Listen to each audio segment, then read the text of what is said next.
how to activate One4All gift card. So here's what you want to do. You want to open up a web browser on your phone and then Google search for One4All activate. Here we will click on the first link that pops up.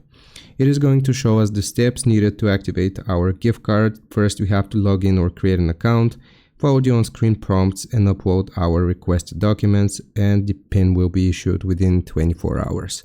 So here's what you want to do. Scroll down until you see the activate now button. So click on activate now. And like it said, it's going to take us to this page. I'll just use my Google to sign into an account. So just going to pause. Now, unfortunately, it's not letting me create an account, but here you can read some more information about it.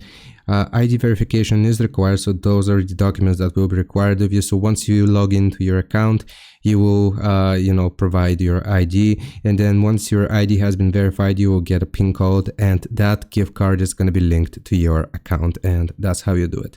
I hope this helps. Leave a like and sub, and I'll see you next time.